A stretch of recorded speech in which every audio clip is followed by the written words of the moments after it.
17 নম্বর খণ্ডে একটা সূচি আমরা দিয়ে দিছি যে এই রাবির তরজমা এই কিতাবের কত নম্বরে আছে, এই কিতাবের কত নম্বর খণ্ডে অথবা এত নম্বর হাদিসে ওনারই গেছে, এটা পুরা তালিকা দেওয়া আছে।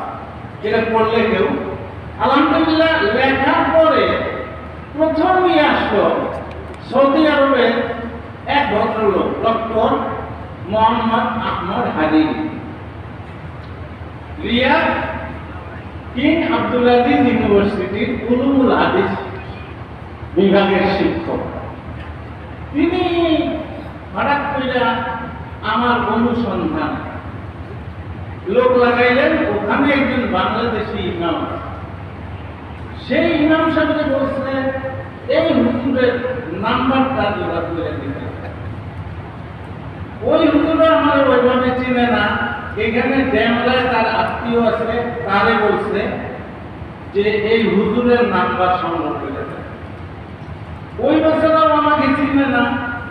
ওই দিকে আমাদের প্রিন্সিপাল সাহেব মুফতি মাহমুদুল হাসান সাহেব শামসুল হক ফরিদপুরি রহমতুল্লাহ নাতিন জামাই, কাশিয়ারি হুজুরের জামাই জামাই মুফতি মাহমুদুল হাসান আমাদের মাদ্রাসার।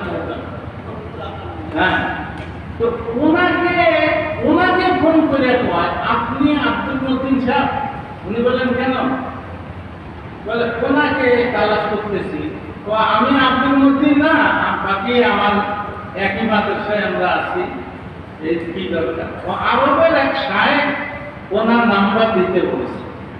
আচ্ছা, পরে যখন আমি খবর পাইলাম তখন ভাবলাম যে কোন বিষয়টা নিয়ে তাদের কোনো আপত্তি কিনা, হয়তো সেটা নিয়ে আমার সঙ্গে হয়তো আলোচনা করতে চায়।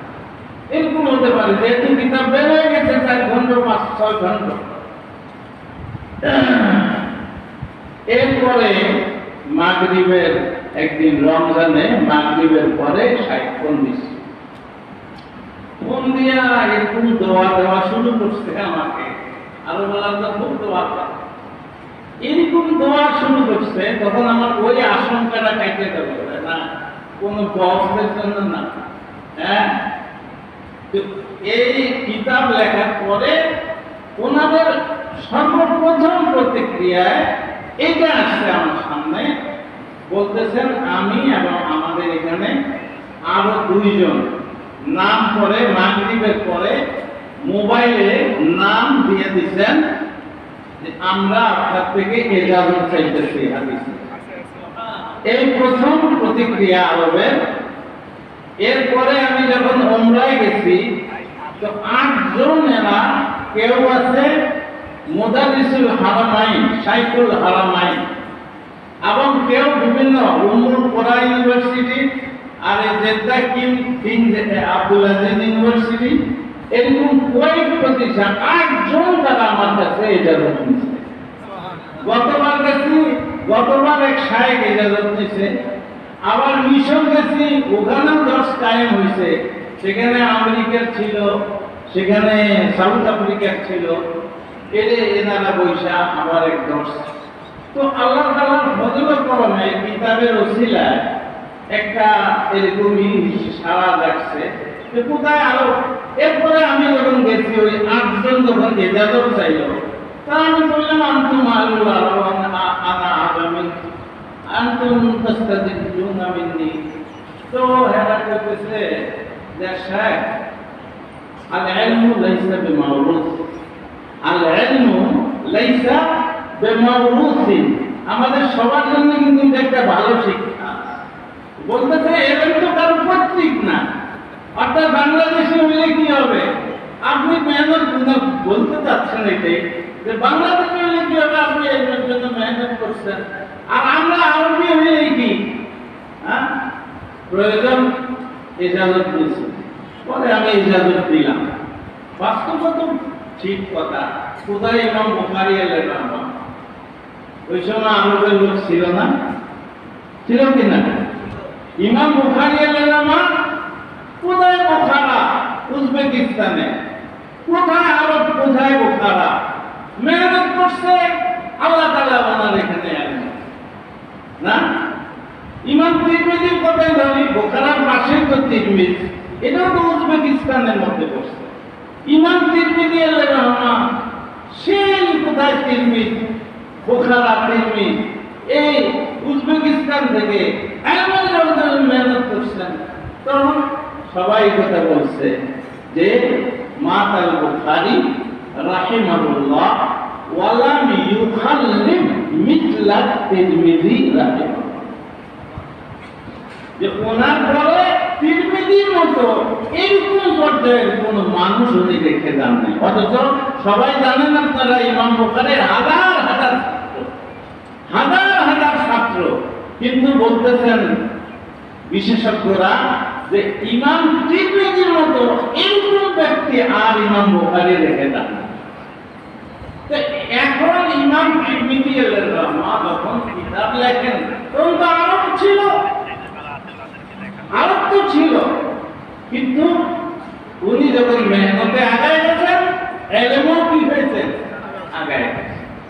যাই হোক, আল্লাহ তাআলার বদৌলত আমরা বড়াই করার কিছু নাই, গর্ব করারও কিছু নাই।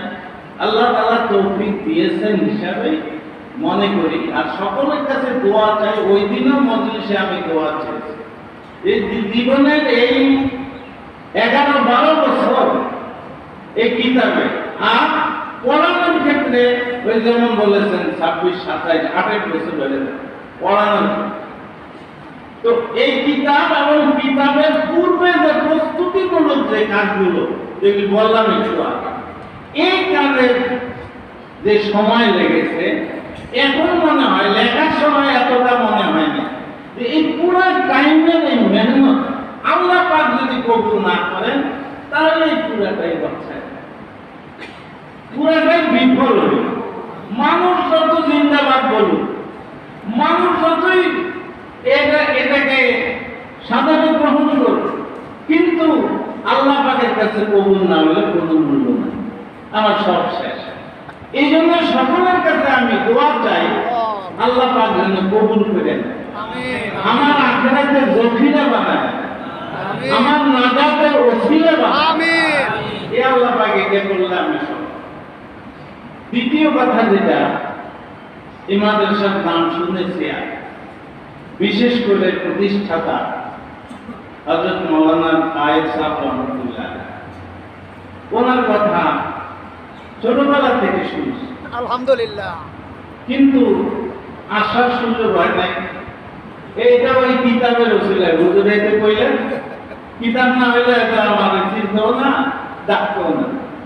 তাই কিতাবে ওসিলায়, এই কিতাবের ওসিলায় উনি জানছেন, আমার এই ডাকছেন, আমি চলে আসছি।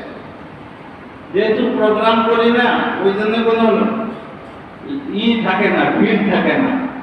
উনি ডাকছেন, আমি চলে আসছি।